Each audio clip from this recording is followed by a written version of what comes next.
Thanks a lot again for this opportunity to come and be in our class in socioeconomy and community development. And then today we're going to talk about how we understand the socioeconomic problem scenarios. So you see any problem, we can see it from different perspectives. It carries a lot of opportunities or possibilities, and these opportunities, as we represent them here, they are usually can be represented by what we call it like P's. P1, for example, opportunity, type of opportunity which we'll find in a certain socioeconomic problem, or P2 or P3. So we find in a certain problem different opportunities that can help us to bring different problem vectors, which means those that will solve the problem and turn it over to be a big opportunity or a solution. And these opportunities cannot be actually seen unless we do what we call field observation, or let's say a more reflection from a deep observations that we do in the field, or interacting with the field. So in order to see these opportunities, we need to understand the problem scenario, or redefine the problem, and we build up the storyboard. So the storyboard will be about, for example, field observation and data collection. The storyboard means that we will have opportunities and ideas, that these ideas, they will bring for us actually the achievements that we are looking for. And once we build up these opportunities and our ideas from the field, or extract them or exploit them from the field, we can reach to the solution that can be proposed, or the outcome that can be realized. So, for example, here I put a photo which based on a problem of poverty. We go to a certain village, and then we try to see the opportunities within such a community. So such a community, for example, they have what they call it, the social asset is, they are wealthy in social assets compared to global cities or people who's living in a more civilized life. They are more of, they know each other, they know the families, they know how to deal with each other, right? They know how to create, let's say, a solution together if they are trained to. And then they will need to discover how they can use their natural asset or physical asset, whatever the trees they have, or whatever the river they have, or whatever, or even the desert they have, how they can bring from it an opportunity, and then turn it to be, again, a solution, a final solution based on the field observation. So this is an example of how we look at socioeconomic problem, and we build the scenarios around that. So this scenarios needs a multidisciplinary approach. And this means that we need to build up reference models where we start to crack different solutions, different problems, such as poverty and so on. And we start to see what's its spillover. For example, is it causing youth migration? Is it causing a problem for women, to develop create family stability? And how we can bring from it, again, a solution without depending on the financial resources. The philosophy behind that is that these labs focus on engaging social change leaders and active youth, and even challenged women and academics and NGOs. They bring them together so that they deal with the profound reality of their community opportunities, and not to be dependent on external resources. So Inspiration Labs actually focus on facilitating the local community teams to take an area which might have a socio-economic issue, and then work with the people in the community to change the condition, to create sets of possibilities, and again bring a broad range of opportunities where they can cherish specific minor resources from within or with minimal interventions. So understanding actually the socio-economic model, it encourages us to replicate the model in the different community. Now, usually our inspiration economy project is published through journals and so on. And these models are generalized through even storytelling and so on. And then they can be shared with the community knowledge so that they are aware about the possibilities of such solutions in the future, and they can replicate this model or improve it in different communities.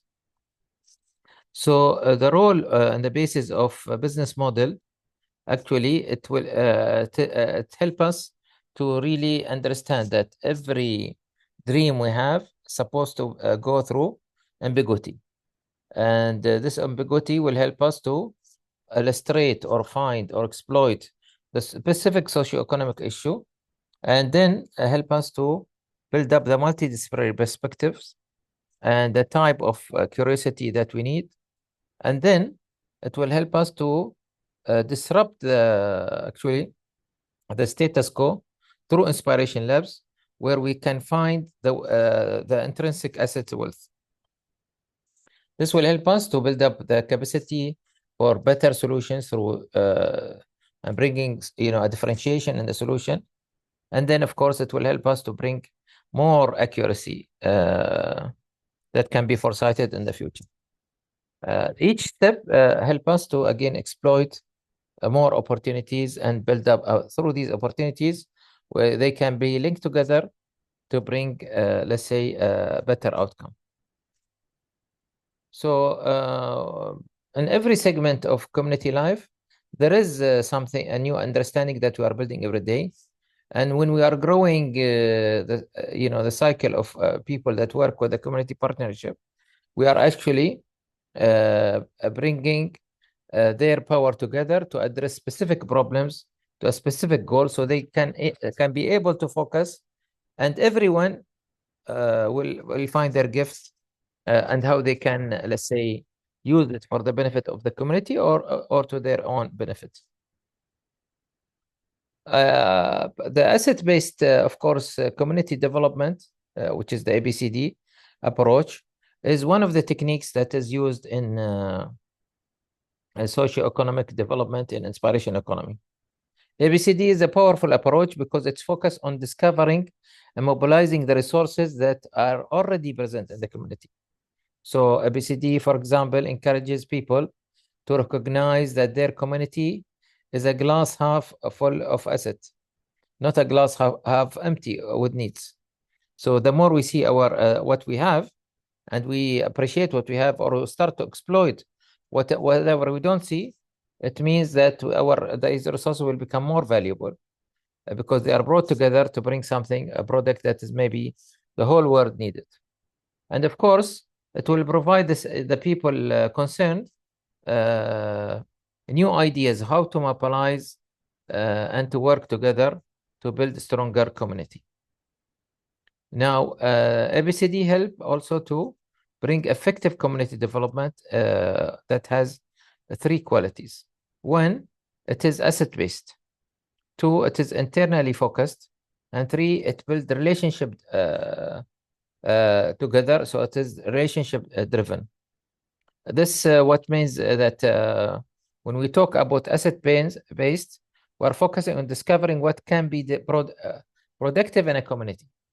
So it is when it is asset-based and internal focus and based on relationship, then we'll make the community more productive, which means that we will appreciate more whatever we have, and we'll start to take and recognize the starting place inside the community.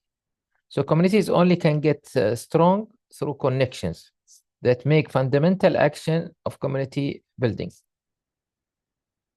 The ABCD actually bring community members' knowledge, gift, talents, and skills together, and it help us to build the main blocks of the community, social and human capital assets. Now, local voluntary associations usually focus on how they bring people together using ABCD. for example, to undiscover the community assets.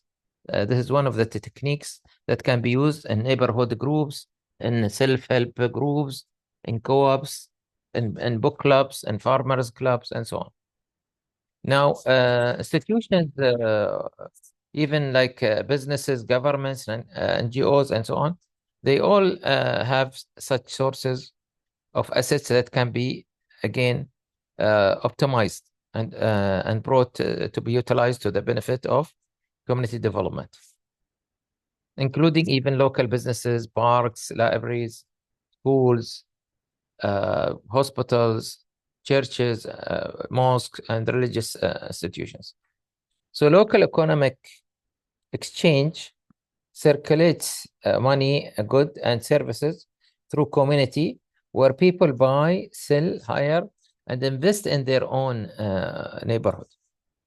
This will bring, again, a better utilization of the natural and the physical assets, whether this natural and physical asset might be the rivers, the landscape, the buildings, the fields, the streets, the transportation system. All of it can be utilized in different ways.